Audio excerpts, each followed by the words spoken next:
కథలకు స్వాగతం. ఈరోజు మనం చెప్పుకోబోయే కథ రిటైర్మెంట్. రచన శ్రీధవల గారు. కథ మొదలు పెడదాం. ఈ తీర్థయాత్రల ప్లాన్ ఎంతవరకు వచ్చిందమ్మా? ఫోన్లో తల్లి శారదను అడిగింది సంధ్య. కొద్దిసేపు మౌనం తర్వాత శారద అంది, ఏదో అనుకున్నాను కానీ అవన్నీ ఎక్కడ కుదురుతాయి నాకు. అదేం అలా అంటావు? నాన్న రిటైర్ అయ్యి 2 నెలలు కావస్తుంది కదా, ఇంకా తిరిగి దొరకలేదా నీకు? నొచ్చుకుంటూ అడిగింది సంధ్య. ఎక్కడమ్మా తీరిక? రిటైర్ అయిన దగ్గర నుంచి మీ నాన్న స్నేహితులు ఎవరో ఒకరు రావడం, వాళ్లకు వండి వార్చడంతోనే సరిపోతుంది. మీ నాన్న కూడా ఇంతకాలంగా ఆఫీస్ పని ఒత్తిడితో ఒక్క రోజున ఆస్వాదిస్తూ తిన్నదే లేదు. ఇప్పుడు ఒక్కసారిగా తీరిక దొరకడంతో అది చేసి పెట్టు, ఇది చేసి పెట్టు అని అడుగుతున్నారు. అలా గడిచిపోతున్నాయి రోజులు. కూతురితో చెప్తున్నట్టు కాకుండా తనకి తనే చెప్పుకుంటున్నట్టుగా అన్న శారద, సరే కానీ రవి సంగతులు చెప్పు అంటూ మాట మార్చేసింది. శారద భర్త కృష్ణమూర్తి రైల్వేలో పనిచేసి ఈ మధ్య రిటైర్ అయ్యారు. వారికి 2 పిల్లలు, ఒక కొడుకు, ఒక కూతురు. ఇద్దరికి పెళ్ళిళ్ళయ్యాయి. కొడుకు కోడలు బెంగళూరులో ఉద్యోగాలు చేస్తున్నారు. వారికి ఇద్దరు ఆడపిల్లలు. కూతురు అల్లుడు హైదరాబాద్లో ఉద్యోగాలు చేస్తున్నారు. వారికి ఒక మగపిల్లవాడు. కృష్ణమూర్తిది రైల్వేలో ఉద్యోగం కావడంతో ఎక్కువగా ట్రాన్స్ఫర్లు అవుతూ ఉండేవి. పిల్లల్ని తిప్పినట్టుగా ఊర్లు మారుతూ ఉంటే పిల్లల చదువు పాడవుతుందని శారదని పిల్లల్ని తమ సొంత ఊరిలో కాకినాడలో ఉంచాడు మూర్తి. వారి దగ్గరే కృష్ణమూర్తి తల్లి అనసూయమ్మ గారు ఉండేవారు. ఏదైనా ఉద్యోగం చేస్తే వేన్నీళ్లకు చన్నీళ్లకులాగా ఉంటుందని ఉద్యోగానికి ప్రయత్నించమని ప్రోత్సహించాడు మూర్తి. పిల్లలకి మంచి చదువులు చెప్పించాలంటే కష్టపడడం తప్పదనుకుని అయిష్టంగానే ఒప్పుకుంది శారద. ఆమెకు త్వరలోనే ఒక ప్రైవేట్ కంపెనీలో ఉద్యోగం వచ్చింది. ఇక అప్పట్నుంచి జీవితం ఉరుగులు పరుగుల మీదే సాగినట్టు తోచింది శారదకు. రోజూ పొద్దున్నే పిల్లల్ని తయారు చేసి, వంట చేసి, అందరికీ బాక్సులు సర్ది, అత్తగారికి అన్నీ సిద్ధంగా పెట్టి ఆఫీసుకు వెళ్ళేది. సాయంత్రం ఇంటికి వచ్చేటప్పుడు ఇంటికి కావలసిన సరుకులు, కూరగాయలు తెచ్చుకోవడం, రాత్రి వంట పని ఆమె దినచర్య. అత్తగారు కొంతకాలానికి గతించారు. ఆ తర్వాత కొడుకు పెళ్లి, మరో 2 ఏళ్లకి కూతురు పెళ్లి చేశారు. కూతురు సంధ్య పురిటికి కాకినాడ వచ్చే నాటికి శారద ఉద్యోగం మానేసింది. ఇక పని చేయలేక పిల్లాడికి 3వ నెల వచ్చాక సంధ్య హైదరాబాద్ వెళ్ళిపోయింది. ఆ తర్వాత మూర్తి పనిచేస్తున్న చెన్నైకి మకాం మార్చేసింది శారద. ఎన్నో సంవత్సరాల తర్వాత అమ్మా నాన్న కలిసి ఉండబోతున్నారని పిల్లలిద్దరూ సంతోషించారు. మూర్తి రిటైర్ అయ్యాక ఈ మధ్యనే ఇద్దరూ కాకినాడ వచ్చారు. శారద, మూర్తి చెన్నైలో ఉండగా ఒకరోజు సంధ్య తల్లిని అడిగింది, నాన్న ఇంక రిటైర్ అవుతారు కదమ్మా, అప్పుడంతా ఖాళీనే మీ ఇద్దరికి, ఏం చేస్తారు అని. శారద ఎంతో ఉత్సాహంతో చెప్పింది, నేను ఎదురు చూస్తున్నది దానికోసమేనే. ఇంతకాలం బాధ్యతలతో ఏమీ చేయలేకపోయాం. ఇప్పుడు ఉద్యోగ బాధ్యతలు లేవు, పిల్లల బాధ్యతలు లేవు. అందుకే నాకు తీర్థయాత్రలు చేయాలని ఉంది. యూట్యూబ్లో చూసి వెళ్లాల్సిన ఊర్లు అన్నీ ఒక లిస్ట్ రాసుకున్నాను కూడా. ముఖ్యంగా ఎప్పటినుంచో మధుర చూడాలని నా కోరిక. తల్లి ఉత్సాహం చూసి సంధ్యకు కూడా ఆనందం కలిగింది. ఈ విషయం గురించి ఇప్పుడు అడిగితే అలా పొడిగా సమాధానం ఇచ్చింది తల్లి. ఇన్ని సంవత్సరాలకి తనకి నచ్చింది చేస్తుందనుకొని సంతోషపడితే ఇలా మాట దాటేసింది ఏంటి అని బాధపడింది సంధ్య. ఏంటి మీ చెల్లెలి ఇంటికి వెళ్తావా 20 రోజులు, ఎందుకు అన్నట్టు అడిగాడు మూర్తి భార్యను. మా చెల్లెలి కూతురు చిత్ర ఉంది కదా, దానికి పాప పుట్టింది ఈరోజే.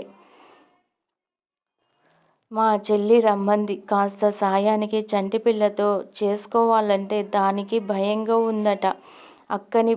పైగా పక్క ఊర్లోనే ఉండి వెళ్లకుండా ఎలా అండి అని చెప్పింది. సరే వెళ్ళిరా, ఎంత అవసరం ఉంటే పిలిచిందో. ఈ నా తంటాలేవో నేను పడతానులే అన్నాడు మూర్తి. ప్రయాణానికి ముందు తయారవడంలో మునిగిపోయింది శారద. ఈరోజు సాయంత్రం సంధ్య ఫోన్ చేసినప్పుడు చెప్పింది శారద, తాను అనుకోని ప్రయాణం గురించి. సంధ్య వెంటనే అంది, నువ్వు పిన్ని వాళ్ళింటికి వెళ్తే నాన్న ఒక్కరే ఉండాలి కదమ్మా. హైదరాబాదు వచ్చేయమను నాన్నని, కొన్ని రోజులు మాతో గడపచ్చు. శారదకి ఈ ఆలోచన బాగానే తోచింది. సరే సంధ్య, నాన్నతో చెప్తాను అంది. తరువాత శారద తన చెల్లెలి ఇంటికి వెళ్ళిపోవడం, మూర్తి సంధ్య వాళ్ళింటికి బయలుదేరడం ఒకేసారి జరిగిపోయాయి. ఏంటమ్మా నువ్వు వచ్చావు స్టేషన్కి, సాగర్ లేడా అడిగాడు మూర్తి తనను. తీసుకెళ్ళడానికి వచ్చిన కూతుర్ని చూసి ఇంట్లోనే ఉన్నాడు నాన్న. నేనే మీకు నా డ్రైవింగ్ చూపించాలని వచ్చాను నవ్వుతూ చెప్పింది సంధ్య. వాళ్ళిద్దరూ మాట్లాడుకుంటూ ఇల్లు చేరేసరికి ఉదయం 6 అయ్యింది. ఫ్రెష్ అయ్యి రండి నాన్న, కాఫీ ఇస్తాను అంది సంధ్య. సంధ్య ఇచ్చిన కాఫీ తాగి పేపర్ చదువుతూ కూర్చున్నాడు మూర్తి. సంధ్య వంట పనిలో పడింది. 7 కొట్టేసరికి సాగర్ లోపల నుంచి పిలిచాడు. సంధ్య కాఫీ అని. వస్తున్నా అంటూ కాఫీ కలిపి లోపలికి తీసుకెళ్ళింది. ఒక పావుగంట తర్వాత రవిని లేపి బ్రష్ చేయించి బయటికి తీసుకొచ్చింది. వాడు మూర్తిని చూస్తూనే హాయ్ తాత, ఎప్పుడొచ్చావన్నాడు సంతోషంగా. పొద్దున్నే వచ్చాన్రా, నీకు సర్ప్రైజ్ ఇవ్వాలని. నీతో చెప్పలేదు మమ్మీ అన్నాడు వాడిని ఒళ్ళో కూర్చోబెట్టుకుంటూ. అవునా, నేను చాలా సర్ప్రైజ్ అయ్యాను అన్నాడు రవి సంతోషంగా. ఈలోపు సంధ్య రవికి పాలు తీసుకొచ్చి, రవి పాలు తాగి స్నానం చేసిరా, త్వరగా తాతయ్యతో సాయంత్రం ఆడుకుందువు కానీ అంది. Okay mummy. తాత, సాయంత్రం నీకు నా కొత్త వీడియో గేమ్స్ నేర్పిస్తాను అన్నాడు ఉత్సాహంగా. అలాగే అన్నట్టు తలూపాడు మూర్తి. సాగర్ బయటికి వస్తూ బాగున్నారా మావయ్య అని పలకరించాడు. బాగున్నాను సాగర్ అన్నాడు. ఎలా ఉంది మీ రిటైర్డ్ లైఫ్ అని అడిగాడు సాగర్. చాలా ప్రశాంతంగా ఉంది సాగర్. ఇప్పటికి దొరికిన తీరికతో నా పాత స్నేహితుల్ని అందరినీ కలుస్తూ కులాసాగా కబుర్లు చెప్పుకుంటూ నచ్చినవి వండుకొని తింటూ హాయిగా గడిపేస్తున్నాను అన్నాడు మూర్తి. సాగర్ మూర్తి మాటల్లో పడ్డాడు. సంధ్య పిల్లాడి వెనుక తిరుగుతూ వాడిని స్కూల్కి తయారు చేస్తూనే వంటింట్లో పని చక్కబెడుతుంది. 7:30 అయ్యేసరికి రవికి ఇడ్లీ తినిపించి స్కూల్ బస్ ఎక్కించడానికి వెళ్ళింది. ఈలోపు సాగర్ పేపర్ తిరిగేసి వాకింగ్కి వెళ్ళొచ్చాడు. సాగర్ స్నానం చేసి వచ్చేసరికి 8:30 అయింది. రండి నాన్న, టిఫిన్ రెడీ పిలిచింది సంధ్య. మీకిష్టమని పెసరట్టు ఉప్మా చేశాను అంది. మరి పొద్దున రవికి ఇడ్లీ పెట్టినట్టున్నావు సందేహంగా అడిగాడు మూర్తి. అదా, వాడు పెసరట్టు తినడు, ఉప్మా అంటే ఛీ అంటాడు.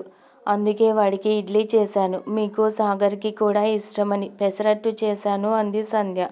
ఆఫీస్కి వెళ్ళేదానివి, ఇన్ని పనులు ఎందుకమ్మా అన్నాడు మూర్తి నొచ్చుకుంటూ. ఏం పర్లేదు నాన్న, నాకు అలవాటే అనేసింది సంధ్య తేలిగ్గా. నువ్వు కూడా తినొచ్చుగా సంధ్య, మళ్ళీ నీకు ఆఫీస్కు టైం అవుతుందేమో అన్నాడు మూర్తి. ఈరోజు మా ఇద్దరికి వర్క్ ఫ్రమ్ హోమ్ నాన్న, తొందర లేదు. నేను మీకు పెట్టేసి స్నానం చేసొచ్చి తింటాను అంది.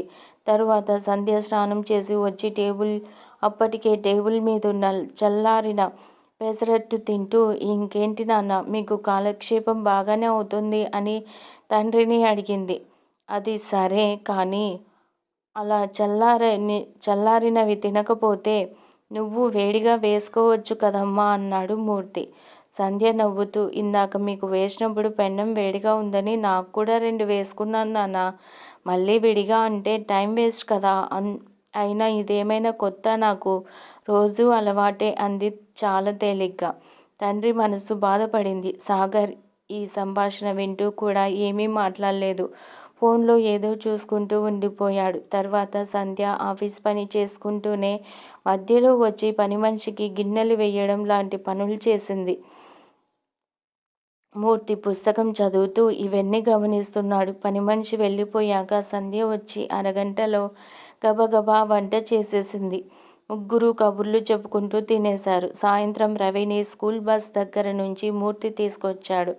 రవి వచ్చాక వాడి షూస్ విప్పించి బట్టలు మార్చింది సంధ్య. రాగానే గేమ్స్ ఆడతానంటే వాడిని ఆపి ముందు హోంవర్క్ చేయమంది. వాడు అయిష్టంగానే బ్యాగ్ తీశాడు. నేను చూస్తానులే సంధ్య, నువ్వు వెళ్ళి నీ వర్క్ చూసుకో అన్నాడు మూర్తి. చాలా థ్యాంక్స్ నాన్న అంది సంధ్య హాయిగా.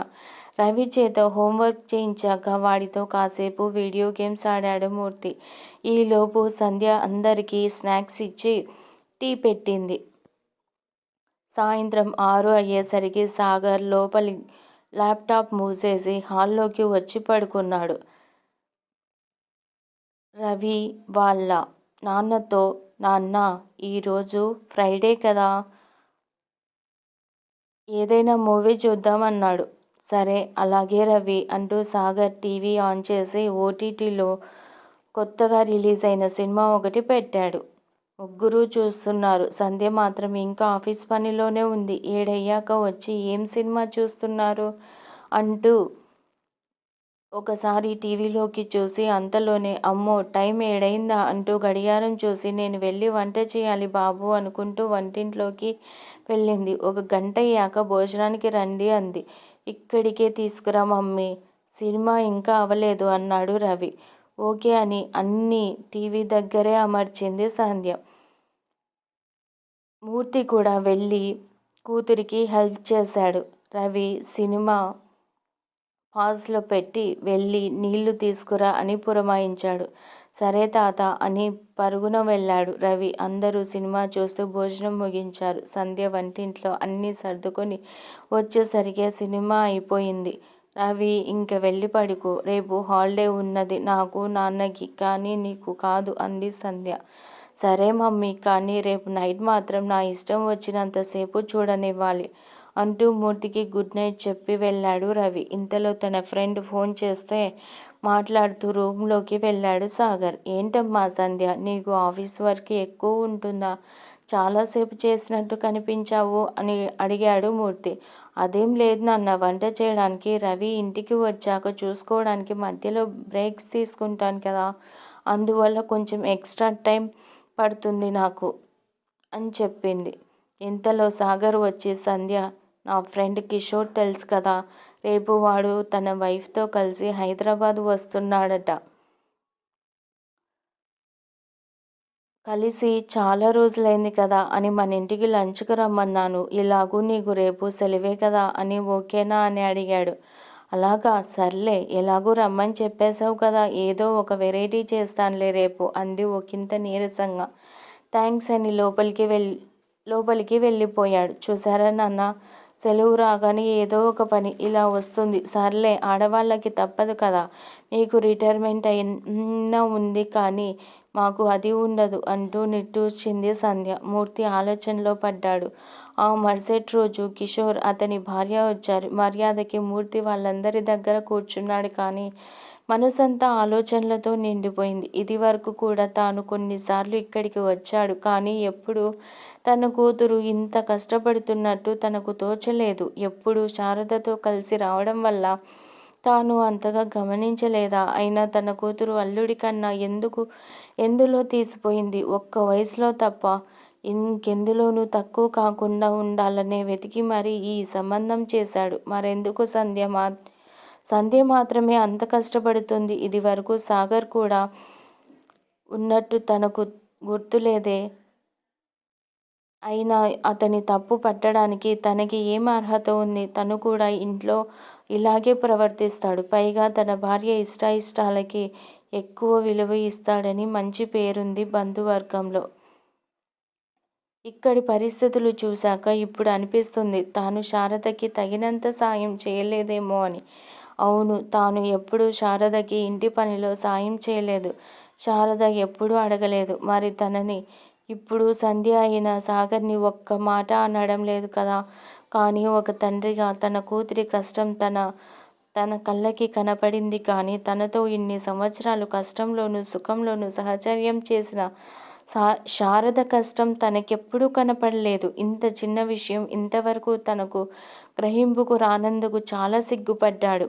అక్కడ ఉన్నన్ని రోజులు సంధ్యకు తనకు చేతనైన సాయం చేస్తూ వచ్చాడు. ఒకరోజు సంధ్య అడిగింది, నాన్న, ఇంకా మీకు ఆఫీస్ లేదు కదా, ఏవైనా గుళ్ళు గోపురాలు చూసి రావచ్చు కదా, అమ్మకి ఎప్పటినుంచో కోరికగా ఉంది అని. అవునా, అమ్మ వెళ్ళాలి అనుకుందా అడిగాడు మూర్తి. అనుకోవడం ఏంటి నాన్న, మీరు రిటైర్ అయ్యాక ఎక్కడికి వెళ్ళాలో ఒక పెద్ద లిస్ట్ రాసి పెట్టుకుంది కూడా. అందులో మొదటిది మధుర చెప్పింది నవ్వుతూ. ఇంత కథ ఉందా, నాతో మాట మాత్రం చెప్పలేదు అన్నాడు నిష్ఠూరంగా. ఈ మధ్యే కదా నాన్న మీకు తీరిక దొరికింది, అందుకని మీ స్నేహితుల్ని కలుస్తూ ఎంజాయ్ చేస్తున్నారని ఊరికుంది అమ్మ. అయినా అమ్మ కూడా ఎప్పుడూ చెప్పదు కదా తన మనసులోని కోరికలు అంది సంధ్య. పోన్లే, నాతో చెప్పి మంచి పని చేశావు. వచ్చే నెలలో మా ఇద్దరికి మధుర వెళ్ళడానికి టికెట్స్ బుక్ చేస్తాను. అమ్మతో అప్పుడే అనకు, సర్ప్రైజ్ అన్నాడు మూర్తి. చిన్నపిల్లాడ్లా చెప్తున్న తండ్రి కేసి అలాగే అన్నట్టు తలూపింది సంధ్య. శారద ఇంటికి వచ్చే రోజు తనకంటే ముందే మూర్తి ట్రైన్ దిగాడు. శారద వచ్చే సమయానికి తనకి వేడిగా కాఫీ చేసి ఇవ్వాలని అనుకుంటూ దారిలోనే పాల ప్యాకెట్ కొని ఇంటికెళ్ళగానే ముందు డికాషన్ చేసి అప్పుడు స్నానానికి వెళ్ళాడు. శారద లోపలికి వస్తూనే ఎన్నింటికి వచ్చారండి అంటూ వచ్చింది. నేను 6ంటికే వచ్చానులే, నువ్వు వెళ్ళి కాళ్ళు చేతులు కడుక్కొనిరా, మంచి కాఫీ ఇస్తాను అన్నాడు. శారద ఆశ్చర్యంగా అబ్బో మీరు పెట్టారా అంది. ఏం నాకు రాదనుకున్నావా, ఇది వరకు అంతా నేను చేసుకోలేదా ఏంటి అన్నాడు కినుకగా.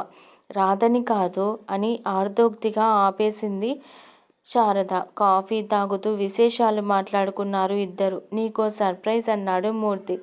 ఏంటండి ఈరోజు అన్నీ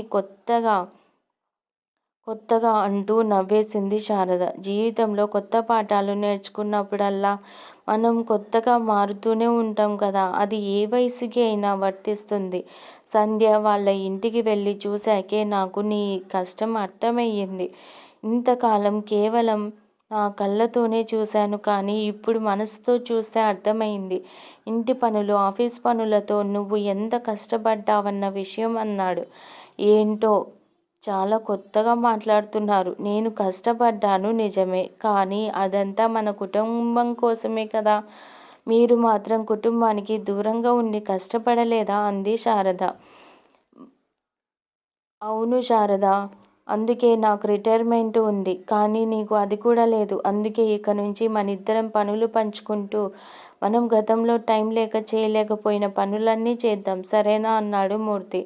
బాగానే ఉంది, అంతకంటే ఇంకేం కావాలి. ఇంతకీ ఆ సర్ప్రైజ్ ఏంటో చెప్పండి అంది శారద కుతూహలంగా. మనం మధుర వెళ్ళడానికి టికెట్స్ తీసుకున్నాను అన్నాడు మూర్తి మెరిసే కళ్ళతో. అవునా, సంధ్య చెప్పిందన్నమాట మీకు అంది శారద ఆనందంగా. అవును, నీ లిస్ట్ ఎప్పటికైనా నాకు చూపిస్తే నేను కూడా మంచి భర్త అవ్వడానికి ప్రయత్నిస్తాను మరి అన్నాడు మూర్తి ఆట పట్టిస్తూ. ఊరుకోండి, ఇప్పుడు మీరు మంచి భర్త కాదని ఎవరన్నారు అంటూ నవ్వేసింది శారద. మొత్తానికి నన్ను విలన్ని చేసి మీ నాన్నగారికి సినిమా చూపించావుగా అన్నాడు సాగర్ చపాతీలు ఒత్తుతూ.